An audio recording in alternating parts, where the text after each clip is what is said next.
ولا تقولوا لمن يقتل في سبيل الله أموات بل أحياء ولكن لا تشعرون. وقال النبي صلى الله عليه وسلم لوددت أن أقتل في سبيل الله ثم أحيا ثم أقتل ثم أحيا ثم أقتل ثم أحيا ثم أقتل أو كما قال صلى الله عليه وسلم.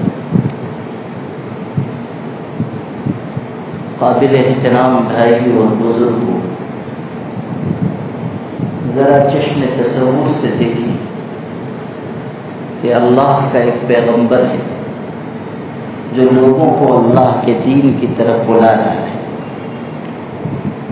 صبح کو بھی، شام کو بھی، دن کو بھی، رات کو بھی.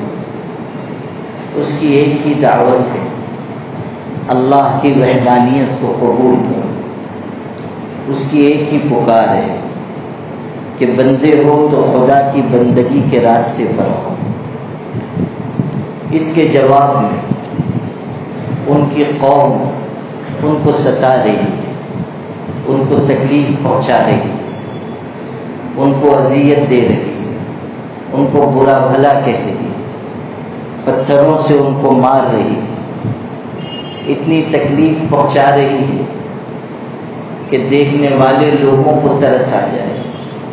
ایسی اذیت دے رہی ہے کہ دنیا کے رحم دل انسان اس منظر کو دیکھنے کی تاب نہ لا سکے. یہ برس دو برس کی بات نہیں، 100-200 برس کی بات. قرآن بتاتا ہے کہ نبی کی دعوت اور ان کی قوم کی طرف سے اس دعوت کا ٹھکرانا 950 برس تک جاری رہا. فلبث فی قومہ 1000 سنۃ الا 50 عاما. 950 برس تک اللہ کا پیغمبر دعوت دے رہا ہے، قوم اس دعوت کو ٹھکرا رہی ہے.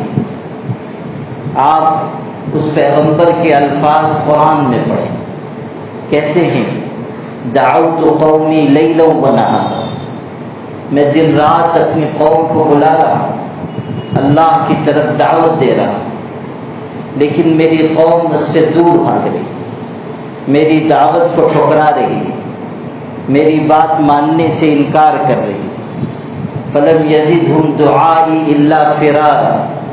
جیسے جیسے میری دعوت بڑھتی جاتی ہے میری قوم کی بغاوت بڑھتی جاتی ہے، جیسے جیسے میری پکار بڑھتی جاتی ہے ویسے ویسے میری قوم کی طرف سے انکار بڑھتا جاتا ہے. میری طرف سے اصرار ہے، میری قوم کی طرف سے انکار ہے. جب اللہ کا یہ پیغمبر دین کی دعوت دیتے دیتے تھک گیا، اذیت سہتے سہتے عاجز آ گیا، تو اس پیغمبر نے خدا کی بارگاہ میں اپنی قوم کے لیے بد دعا کی، رب لا تذر علی الارض من الکافرین دیارا. اللہ اب میری یہ قوم ماننے والی نہیں ہے، اب ان کو تو تباہ و برباد کر دے، تہس نہس کر دے. اس قوم کے اوپر اپنا عذاب اتار دے، اس قوم کو اس کے برے انجام سے دوچار کر دے. اور یہ کہہ کر بد دعا کی کہ اگر یہ زندہ رہیں گے، ان کی اولاد، ان کی نسل وہ بھی کافر ہی رہے گی، اب کوئی امید باقی نہیں رہی.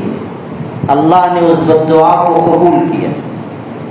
حضرت نوح علیہ السلام کی قوم پر عذاب آیا. آپ اس کی تفصیل قرآن میں پڑھیں.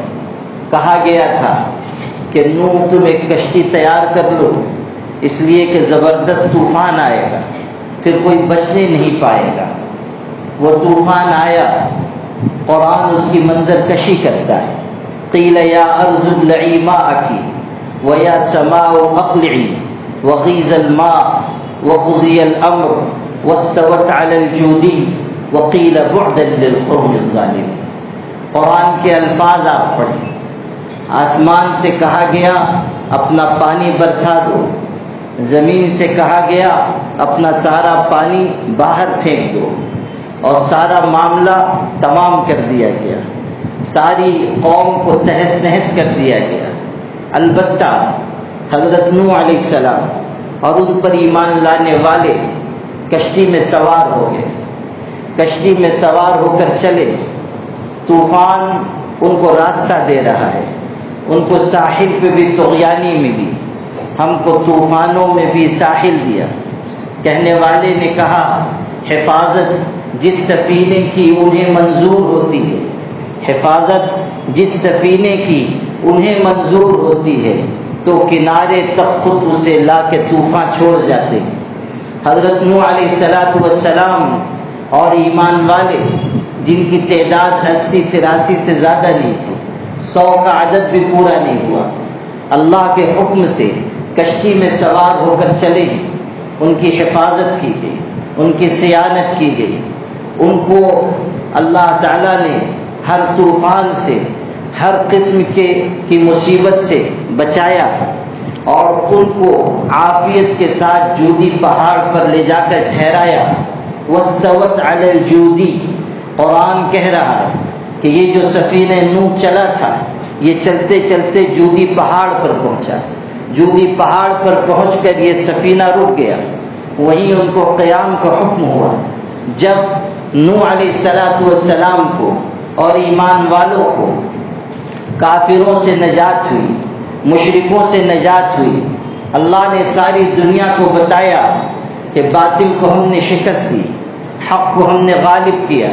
اللہ نے بتایا کہ مٹھی بھر ایمان والے محفوظ رہے، ساری کائنات کے کافر غرق ہو گئے، یہاں تک کہ نوح کا نافرمان بیٹا بھی موجوں کی سرکشی کے آگے ٹھہر نہ سکا۔ اس نے کہا تھا کہ میں پہاڑ کی چوٹی پر چڑھ جاؤں گا، اپنے آپ کو بچا لوں گا۔ حضرت نوح نے کہا کوئی بچ نہیں سکتا، لا عاصم اليوم من امر اللہ الا من رحم۔ کس خواب و خیال میں ہو، اللہ کے عذاب سے آج کوئی بچا نہیں سکے گا، کسی کو بچا نہیں سکے گا۔ کون مائی کا لال ہے جو خدا کی گرفت سے، خدا کے عذاب سے، اس کی پکڑ سے تم کو نجات دے سکے؟ لا عاصم اليوم من امر اللہ الا من رحم۔ آج کوئی بچنے والا نہیں، آج کوئی محفوظ رہنے والا نہیں۔ ہاں جس پر خدا کا کرم ہو، جس پر اللہ کی رحمت ہو، جس پر اس کا فضل ہو، بس وہی بچے گا۔ لا عاصم اليوم من امر اللہ الا من رحم۔ دنیا نے دیکھا کہ نوح کے بیٹے کا حسب نسب اسے بچا نہ سکا، اس لیے کہ خدا کے ہاں حسب نسب کا اعتبار نہیں ہے، ایمان کا سکہ چلتا ہے۔ خدا کی نگاہ میں کامیابی کا دار و مدار ایمان اور اچھے عمل پر ہے۔ یہ نہیں دیکھا جائے گا تم کس کے باپ ہو، یہ نہیں دیکھا جائے گا تم کس کی اولاد ہو، یہ نہیں دیکھا جائے گا تم کس خاندان کے ہو، یہ نہیں دیکھا جائے گا کس منصب اور کرسی پر تم جلوہ افروز ہو، یہ نہیں دیکھا جائے گا تمہارے نام کے ساتھ مناصب کی کتنی سطریں لگی ہوئی ہیں، یہ دیکھا جائے گا کہ تم یقین کی کون سی قوت لے کر خدا کی بارگاہ میں آئے ہو۔ عمل تمہارا کیسا ہے، کردار تمہارا کیسا ہے، اخلاق تمہارے کیسے ہیں۔ کسوٹی ایک ہے، دنیا میں سکے الگ الگ ہیں اور وہ سکے دنیا کے بازاروں میں چل رہے ہیں، لیکن آخرت کے بازار میں صرف ایک سکہ چلنے والا ہے اور وہ ہے ایمان اور اچھا عمل، ایمان اور اچھا کردار، ایمان اور اچھا اخلاق۔ حضرت نوح علیہ السلام اپنے ساتھیوں کو لے کر جودی پہاڑ پر پہنچے۔ جس دن حضرت نوح علیہ السلام جودی پہاڑ پر پہنچے، اللہ تعالیٰ نے انہیں نجات دی تھی، اللہ نے ان کے ساتھ کے ایمان والوں کو بچایا تھا، ان پر شکر واجب تھا۔ اس شکرانے میں انہوں نے روزہ رکھا، خدا کے آگے سجدہ کیا۔ جودی پہاڑ ان کے اس شکرانے کا گواہ ہے، جودی پہاڑ ان کے احساس تشکر کا گواہ ہے۔ اور یاد کیجئے کہ حضرت نوح علیہ السلام کو سفینہ نوح کے ساتھ جودی پہاڑ پر جس دن پہنچایا گیا وہ یہی عاشورہ کا دن تھا، 10 محرم کی تاریخ تھی۔ حضرت نوح علیہ السلام پہلے شخص ہیں جنہوں نے اس یوم عاشورہ کو روزہ رکھا، روزہ شکرانے کے طور پر رکھا، روزہ اللہ تعالیٰ کی حمد کے لیے رکھا، روزہ اپنی نجات پر احساس فرحت و مسرت کے ساتھ رکھا، روزہ باطل کی شکست پر رکھا۔ پھر اور آگے بڑھیے، ایک اور منظر نگاہ کے سامنے لائیے۔ ایک طرف ایک ظالم اور جابر بادشاہ ہے جس کے ہاتھ میں اقتدار ہے، حکومت ہے، جس پر دولت کا نشہ طاری ہے، جو سمجھتا ہے کہ انا ولا غیری، بس میں ہوں، میرے علاوہ کوئی نہیں۔ وہ شخص جو کہتا تھا الیس لی ملک مصر وہذہ الانہار تجری من تحتی، کیا مصر کی بادشاہت میری نہیں اور کیا میرے محل کے نیچے نہریں نہیں جاری ہوتی ہیں؟ کیا اقتدار والا میں نہیں ہوں؟ کیا قوت والا میں نہیں ہوں؟ کیا طاقت والا میں نہیں ہوں؟ دولت اور اقتدار کے نشے نے اسے اس بلندی تک پہنچایا کہ کہنے لگا انا ربکم الاعلی، میں صرف بادشاہ نہیں، تمہارا پالنہار ہوں، میں تمہارا پروردگار ہوں، میں تم کو پالنے پوسنے والا ہوں، میں تمہاری تقدیروں کا مالک ہوں۔ فرعون اپنے تمام تر ظلم و ستم کے ساتھ کائنات میں دندناتا پھر رہا ہے، بنی اسرائیل پہ ظلم کر رہا ہے، ان کی اولادوں کو، بچوں کو، بیٹوں کو قتل کر رہا ہے، عورتوں کو غلام بنا رہا ہے۔ بدترین ظلم کائنات کا فرعون کی طرف سے ہو رہا ہے۔ اس ظلم کے خلاف، اس بربریت کے خلاف، اس ستم کے خلاف کس نے آواز اٹھائی؟ ایک اکیلا انسان ہے جس کو دنیا نے موسیٰ علیہ السلام کے نام سے جانا۔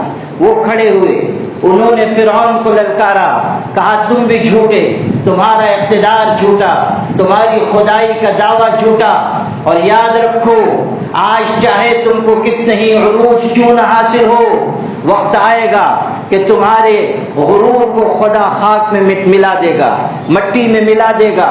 جو خدا سے ٹکرایا وہ کبھی کامیاب نہ رہا، جس نے اللہ سے بغاوت کی وہ کبھی اس روئے زمین پہ عزت نہ پا سکا۔ یہ وقت کس کی رعونت پہ خاک ڈال گیا؟ یہ وقت کس کی رعونت پہ خاک ڈال گیا؟ یہ کون بول رہا تھا خدا کے لہجے میں؟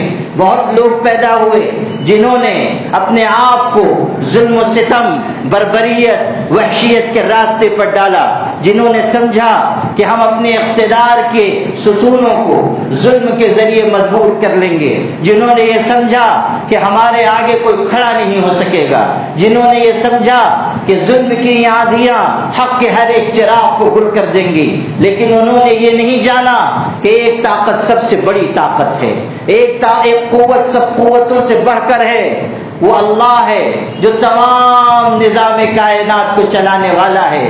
وہ دیکھتا ہے کون کس راستے پر جا رہا ہے، وہ دیکھتا ہے کون کس پر ظلم کر رہا ہے، مہلت تو دیتا ہے مگر اپنی ڈھیلی چھوڑی گئی رسی کو کھینچ بھی لیتا ہے۔ وہی اللہ ہے جو کہتا ہے لا تحسبن اللہ غافلا عما يعمل الظالمون، اللہ کو ظالموں کے کردار اور عمل سے بے خبر نہ سمجھو۔ اللہ مہلت دے رہا ہے، چھوٹ دے رہا ہے، انما یؤخرہم لیوم تشخص فیہ الابصار، مہلت دے رہا ہے، چھوٹ دے رہا ہے، ڈھیل دے رہا ہے، مگر کب تک؟ وقت آئے گا جب ڈھیلی چھوڑی گئی رسی واپس کھینچ لی جائے گی، وقت آئے گا جب خدا کا شکنجا کس دیا جائے گا۔ کہا گیا وَأُمْلِي لَهُمْ إِنَّ كَيْدِي مَتِينٌ، جب میں پکڑتا ہوں تو یاد رکھو میری پکڑ نہایت سخت ہے۔ پھر کون ہے جو خدا کی گرفت سے اپنے آپ کو بچا سکے؟ کون سا ظالم ہے جو اپنے ظلم کو ڈھال بنا سکے؟ کون سا بادشاہ ہے جو اپنے اقتدار کے برتے خدا تعالیٰ کے مقابلے میں آ سکے؟ کون ہے کہ پھر اللہ تعالیٰ کی طرف سے آئی ہوئی گرفت کو ٹال سکے؟ کون ہے جو خدا تعالیٰ کے مسلط کیے گئے عذاب کو لوٹا سکے؟ کہا گیا ان بطش ربک لشدید، تیرے پروردگار کی پکڑ نہایت سخت ہے۔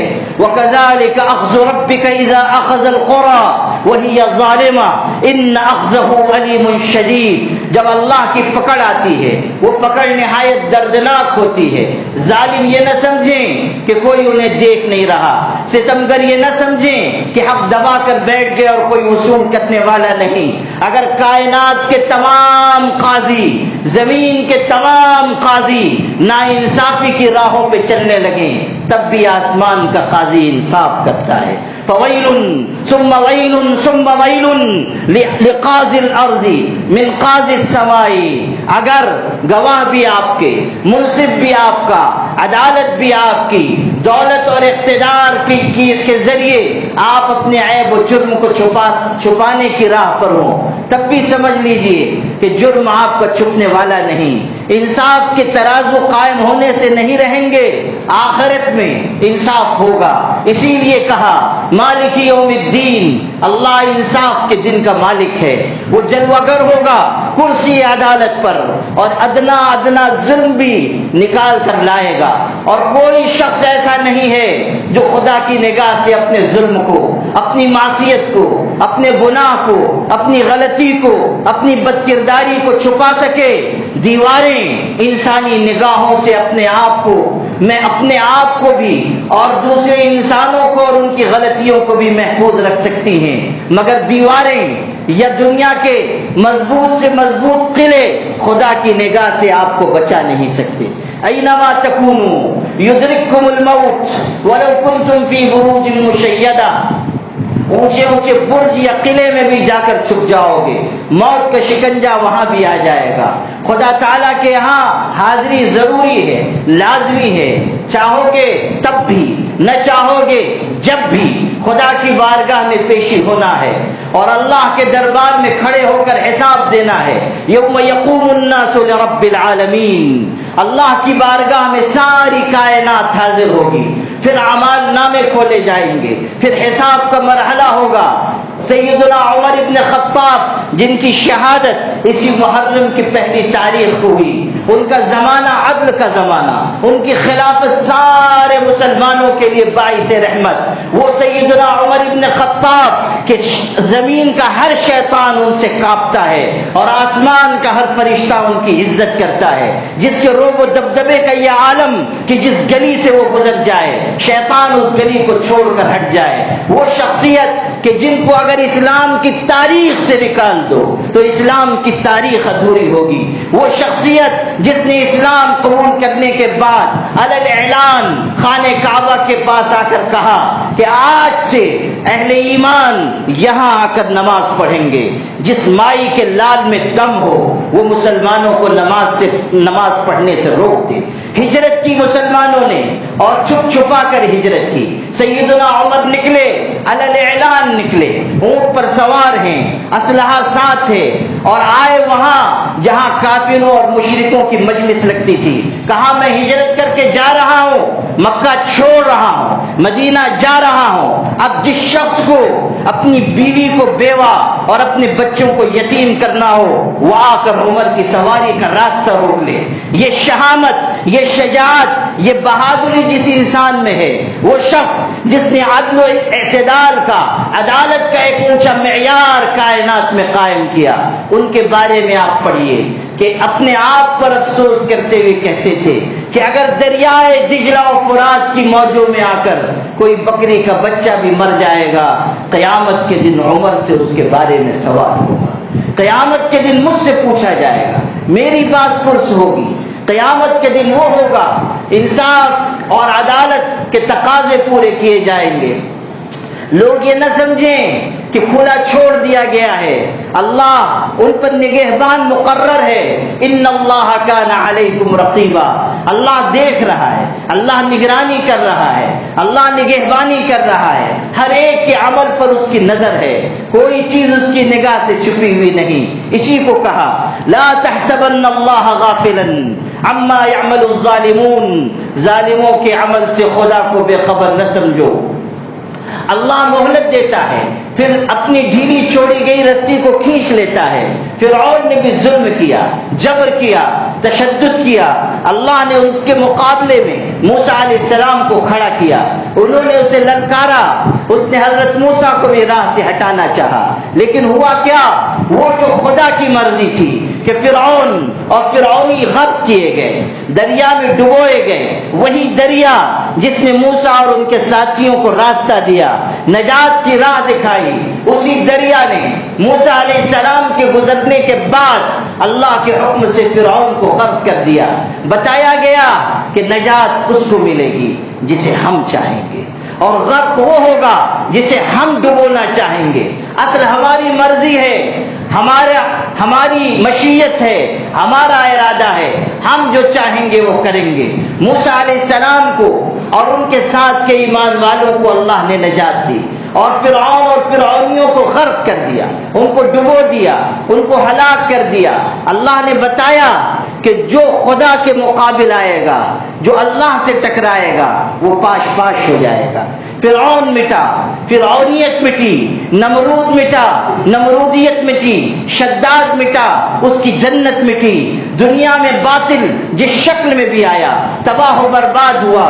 دنیا میں جس شکل میں بھی ناحق نے غلبہ کیا، حق کو اللہ نے اس پر غالب کر دیا.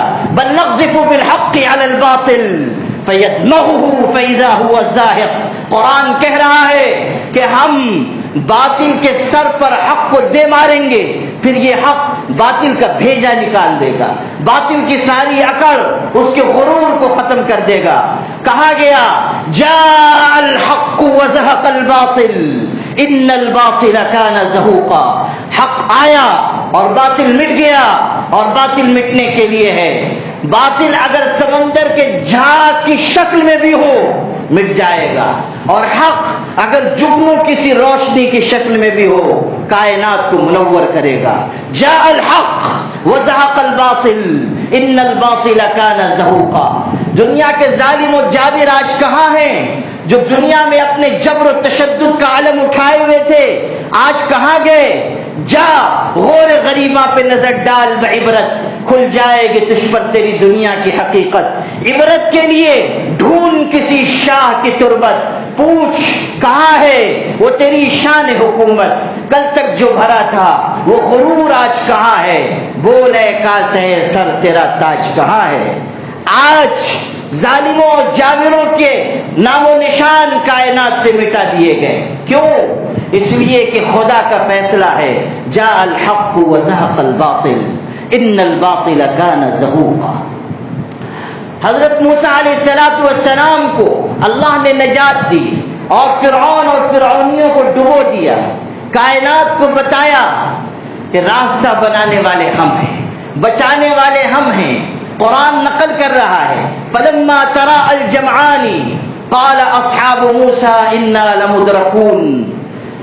جب فرعون پیچھے سے آ گیا، اس کا لشکر آگے سمندر ہے، پیچھے فرعون کا لشکر ہے، تو موسیٰ علیہ السلام کے ساتھی پکار اٹھے ہم تو پکڑے گئے، ہم تو برباد ہو گئے، آگے جائیں گے موت، پیچھے ہٹیں گے موت. پیچھے فرعون کا لشکر ہے، آگے دریا اور سمندر ہے، راستہ کوئی نہیں.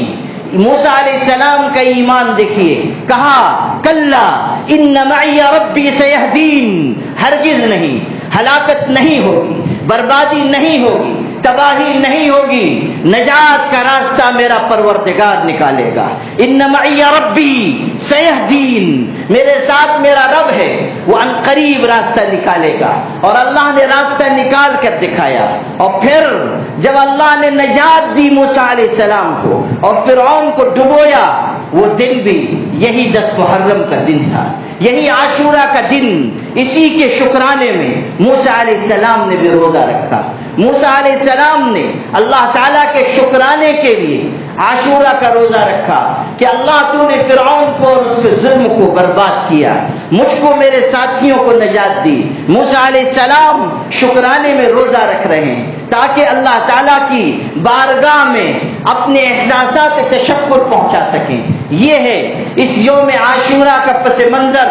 اور یاد رکھیے یہ دن صرف روزہ رکھنے کا دن نہیں ہے، یہ دن حق اور باطل کی یلغار کو یاد کرنے، حق پر باطل کی یلغار کو یاد کرنے کا دن ہے، اور اس بات کے احساس کا دن کہ باطل مٹتا ہے، حق غالب آتا ہے. آپ اس کو صرف حضرت حسین رضی اللہ عنہ کی شہادت سے جوڑ کر نہ دیکھیے. اس دن کی تاریخ بہت پرانی ہے، اس دن کی تاریخ کا پس منظر بہت گہرا ہے. یہ بہت عرصے سے بابر کا دن چلا آ رہا ہے، اور چونکہ اللہ نے اسے باطل کی یلغار کے مقابلے میں حق کی کامیابی کا عنوان بنایا ہے، اسی لیے اسی دن مار کے کربلا بھی پیش آیا. اہل بیت نے اپنی جانیں ہتھیلیوں پر رکھ کر باطل کی یلغار کا مقابلہ کیا. حضرت حسین رضی اللہ عنہ نے بتایا کہ جس کی رگوں میں شریف خون ہے، جس کی رگوں میں پیغمبر کا خون گردش کر رہا ہے، ایسا نہیں ہو سکتا کہ وہ اسلام کے تبدیل کیے جانے والے نظام کو، اسلام کے بدلے جانے والے نظام کو اپنی نگاہوں کے سامنے بدلتا ہوا دیکھے اور پھر اس پر چپ رہے. حضرت حسین نے بتایا کہ جان دی جا سکتی ہے، لیکن اسلام کے نظام میں کوئی تبدیلی برداشت نہیں کی جا سکتی. خلافت کا نظام اگر مٹایا جا رہا ہے، ملوکیت کے نظام کی اگر بنیاد پڑ رہی ہے، تو حسین رضی اللہ عنہ اور ان کے ساتھی اس پر خاموش نہیں رہیں گے، حق کا آوازہ بلند کریں گے. یاد رکھیے، ایک طرف تو وہ مثال ہے کہ کفر مٹایا گیا، ظلم مٹایا گیا اور اللہ نے اہل ایمان کو نجات عطا کی. دوسری طرف یہ مثال ہے کہ حضرت حسین رضی اللہ عنہ نے ظلم کو ظلم کہہ کر پکارا، ظلم کے خلاف ڈٹ گئے اور انکار کرتے رہے، یہاں تک کہ ہزاروں کے لشکر کے مقابلے میں اپنے ساتھیوں کو لے کر سینہ سپر ہو گئے، اپنی جان کا نذرانہ تک پیش کر دیا، اپنے 6 مہینے کے بیٹے تک کو اللہ کی راہ میں قربان کر دیا. علی اصغر ان کا 6 مہینے کا بیٹا ہے، اس کو بھی راہ خدا میں نچھاور کر دیا. کربلا کا پیغام اگر تم جاننا چاہو تو جان لو کہ جب حق کی شمع پر باطل کی یورش ہو تو اپنے گھر کے آخری چراغ کو بھی قربان کر دینا. یہی بندگی کی معراج ہے، یہی بندگی کی معراج ہے. حسین تم نہیں رہے، تمہارا گھر نہ رہا، مگر تمہارے بعد ظالموں کا ڈر نہ رہا. حسین تم نہ رہے، تمہارا گھر نہ رہا، مگر تمہارے بعد ظالموں کا ڈر نہ رہا. کسی طرف کا ہو، کوئی ہو، کسی نسب کا ہو، جو تم سے منحرف ہوا وہ معتبر نہ رہا. یہ ہے کہ مارکے کربلا میں حضرت حسین رضی اللہ تعالیٰ عنہ نے وہ شجاعت اور بہادری دکھائی جو ساری کائنات کے انسانوں کے لیے، حریت پسندوں کے لیے ایک مثال بن گئی. مارکے کربلا وہ مارکا ہے جہاں پیاس نے پانی کو، مظلومیت نے ظالم کو اور تنہائی نے ہجوم کو شکست دی ہے. مارکہ کربلا وہ مارکا ہے کہ جس کے فاتح نے تنہائی کو اپنا لشکر بنایا، پیاس کو اپنی ڈھال بنایا اور تاریخ میں یہ بات ثبت کر دی کہ اگر مٹھی بھر لوگ بھی حق پرست ہوں اور کفر و ظلم اور بغاوت و سرکشی اگر نہایت درجہ مضبوط اور ساز و سامان کے ساتھ بھی ہو، تب بھی مٹھی بھر جماعت اپنے تعین اپنے فرض کو نبھائے گی. یا تن رسد بجانا یا جان تن برایت، یا خدا کے راہ میں جان قربان کی جائے گی یا منزل مقصود پر پہنچ کر فتح کا علم اور جھنڈا لہرایا جائے گا. آؤ قرآن سے پڑھ کر تمہیں سناؤں کہ قرآن نے کیا کہا. دنیا تو یہ کہہ رہی ہے کہ مظلومیت کے ساتھ حسین شہید کر دیے گئے، لیکن قرآن کہہ رہا ہے لا تقولوا لمن يقتل في سبيل الله اموات، جو خدا کی راہ میں جان دے کر گئے انہیں مردہ نہ کہو، وہ زندہ ہیں. ان کی زندگی جاویدانی ہے. وہ دنیا کو بتا کر گئے کہ شیر کی ایک زندگی گیدڑ کی 100 سالہ زندگی سے بہتر ہے. وہ بتا کر گئے کہ بزدلی کے ساتھ ظلم کے آگے سر جھکا دینے سے بہتر ہے بہادری کے ساتھ مارکے میں اپنی جان قربان کر دینا. شہادت ہے مطلوب و مقصود مومن، نہ مال غنیمت نہ کشور کشائی. یہ غازی یہ تیرے پراسرار بندے جنہیں تو نے بخشا ہے ذوق خدائی. دونیم ان کی ٹھوکر سے صحرا و دریا، پہاڑ ان کی ہیبت سے سمٹ کر ہے رائی.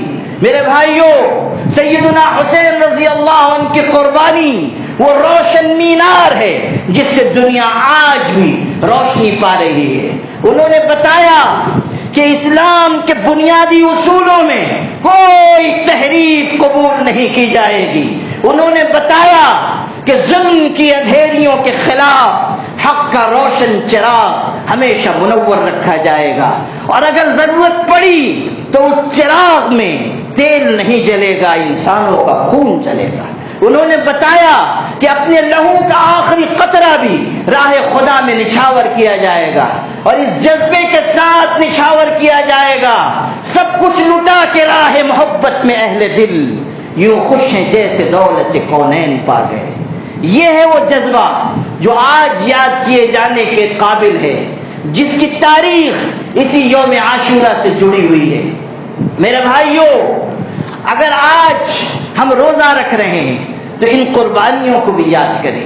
اگر آج ہم روزہ رکھ رہے ہیں، اس دن کے اس تاریخی پس منظر کو بھی یاد رکھیں، حوصلہ پائیں کہ یہ دن بتاتا ہے کہ ظلم کی اندھیریاں بہت زمانے تک باقی رہنے والی نہیں۔ ظلم بڑھتا ہے تو مٹ جاتا ہے، جب ظلم اپنے عروج کی طرف جاتا ہے خدا اس کو زوال سے دوچار کر دیتا ہے۔ ظلم کی ٹہنی کبھی پتھلتی نہیں، ناؤ کاغذ کی سدا چلتی نہیں۔ آج اس ملک میں بھی ظلم ہے، بربریت ہے، فرقہ واریت ہے، نفرت کا زہر ہے، ماب لنچنگ ہے، مسجدوں کی شہادت ہے، مدرسوں کا انہدام ہے، اہل ایمان کی جان و مال پہ یلغار ہے۔ آج بھی ظالموں کے بول اسی طرح کے ہیں جیسے مارکے کربلا میں اس وقت کے ظالموں اور ستمگروں نے بڑھ چڑھ کر غرور اور سرکشی کے ساتھ دعوے کیے تھے، جنہوں نے سمجھا تھا کہ مٹھی بھر جماعت کو مٹا کر ہم اقتدار کی کرسیوں پہ جلوہ افروز ہو جائیں گے۔ انہوں نے نہیں جانا تھا کہ وہ چند مظلوموں کو تو شہید کریں گے مگر وہ مظلوم ان سے ان کی تاریخ چھین لیں گے۔ ظالموں نے مار کے کربلا میں حضرت حسین سے ان کا جسم اور ان کا گھرانہ چھینا، اور حضرت حسین نے ظالموں کی پوری تاریخ ان سے چھین لی۔ یہ ہے کہ آج اگر ظلم ہے یہ بھی ہمیشہ باقی رہنے والا نہیں، مگر طے یہ کرنا ہوگا ہم کس صف میں کھڑے ہوئے ہیں، ظالموں کی صف میں یا حسینیوں کی صف میں؟ ہم کہاں کھڑے ہوئے ہیں، کس راستے پر جا رہے ہیں؟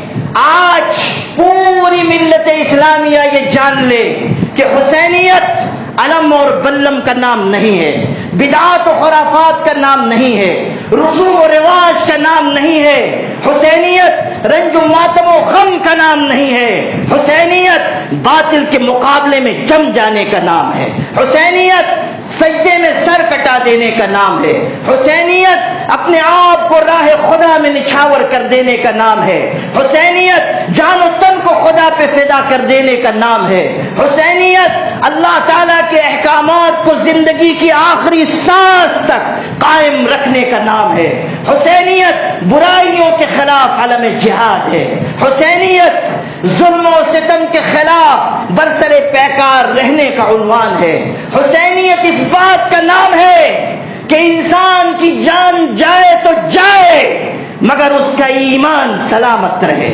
حسینیت اس کا نام ہے کہ اگر دنیا کی ساری ظالمانہ طاقتیں متحد ہو کر آئیں تب بھی مومن کے دل پر خوف و ہراس طاری نہ ہو، بلکہ وہ یہ کہے کہ مرد حق باطل سے ہرگز خوف کھا سکتا نہیں، سر کٹا سکتا ہے لیکن سر جھکا سکتا نہیں۔ یہ ہے وہ پیغام جس کو آج امت میں زندہ کرنا چاہیے۔ افسوس تو اس کا ہے کہ کربلا کو لے کر امت روایات میں کھو گئی، خرافات میں کھو گئی، جو اصل پیغام تھا وہ ہم نے بھلایا، جو اصل زندہ رکھنے کی چیز تھی ہم نے اس کو نظر انداز کیا۔ آج اگر حسینیت کے نام پر شراب پی جائے، نشہ کیا جائے، بدکاری کی جائے، طرح طرح کی خرافات کی جائے تو یہ حسینیت کی توہین ہے، اور ایسا کرنے والے سیدنا حسین رضی اللہ عنہ کے مشن کے باغی ہیں۔ آج اگر حضرت حسین کا نام لے کر بدعات و خرافات کو عام کیا جائے یہ حسینیت سے محبت نہیں ہے، یہ حسینیت کے خلاف علم بغاوت ہے۔ آؤ میرے بھائیوں کہ ہم اصل حسینیت کے راستے پر چلیں، آؤ کہ اس عاشورہ کے دن ہم خدا کے لیے روزہ رکھ کر، نمازیں پڑھ کر، ذکر و تسبیح میں جڑ کر اس پیغام کو یاد کریں جو ہمارے بڑوں اور بزرگوں نے چھوڑا ہے، جو اہل بیت نے چھوڑا ہے. اہل بیت ہمارے سروں کا تاج ہے اور ان کے قدموں کی خاک ہمارے لیے محبت و عقیدت کی معراج ہے. ان کے قدموں کی خاک ہمارے لیے سرمہ بصیرت ہے. اہل بیت کی قربانی کی یاد ہم سب کے لیے محبت کی، عقیدت کی یادگار ہے. آج ان کو خراج عقیدت پیش کرتے ہوئے ہمیں یہ بھی طے کرنا چاہیے کس راستے پہ ہمیں جانا ہے، کس طریقے کو ہمیں اپنانا ہے. آج ظلم طرح طرح کی شکل میں ہے، باطل طرح طرح کی شکل میں ہے، فتنے طرح طرح کی شکل میں ہیں. کہیں شکیلیت ہے، کہیں قادیانیت ہے، کہیں گوہر شاہیت ہے، کہیں الحاد و تحریت ہے، کہیں تجدد پسندی ہے، کہیں بدعات و خرافات ہیں. باطل ہر زمانے میں ایک نیا روپ لے کر آتا ہے. حق کو بھی چاہیے کہ باطل چاہے جس روپ میں آئے حق اس کا مقابلہ کرے، حق اس کے مقابلے میں ڈٹ کر کھڑا ہو جائے، حق اس کے مقابلے میں کسی لمحہ کمزوری کا شکار نہ ہو. وَكَأَيٍّ مِّن نَّبِيٍّ قَاتَلَ مَعَهُ رِبِّيُّونَ كَثِيرٌ فَمَا وَهَنُوا لِمَا أَصَابَهُمْ فِي سَبِيلِ اللَّهِ وَمَا ضَعُفُوا وَمَا اسْتَكَانُوا وَاللَّهُ يُحِبُّ الصَّابِرِينَ. خدا کا قرآن بتا رہا ہے اللہ والے وہ ہیں جو باطل کی یلغار کے خلاف ڈٹے ہوئے ہیں. کوئی وہن نہیں، کوئی بزدلی نہیں، کوئی نامردی نہیں، کوئی کمزوری نہیں، کوئی سستی نہیں. ان کے بول میں کوئی تبدیلی نہیں، ان کے کردار میں کوئی کمی نہیں. اگر ہم اس پیغام کے ساتھ جئیں گے اللہ ہمیں بھی آگے بڑھائے گا، حق کا بول بالا فرمائے گا، باطل کا منہ کالا فرمائے گا. وآخر دعوانا الحمد للہ رب العالمین.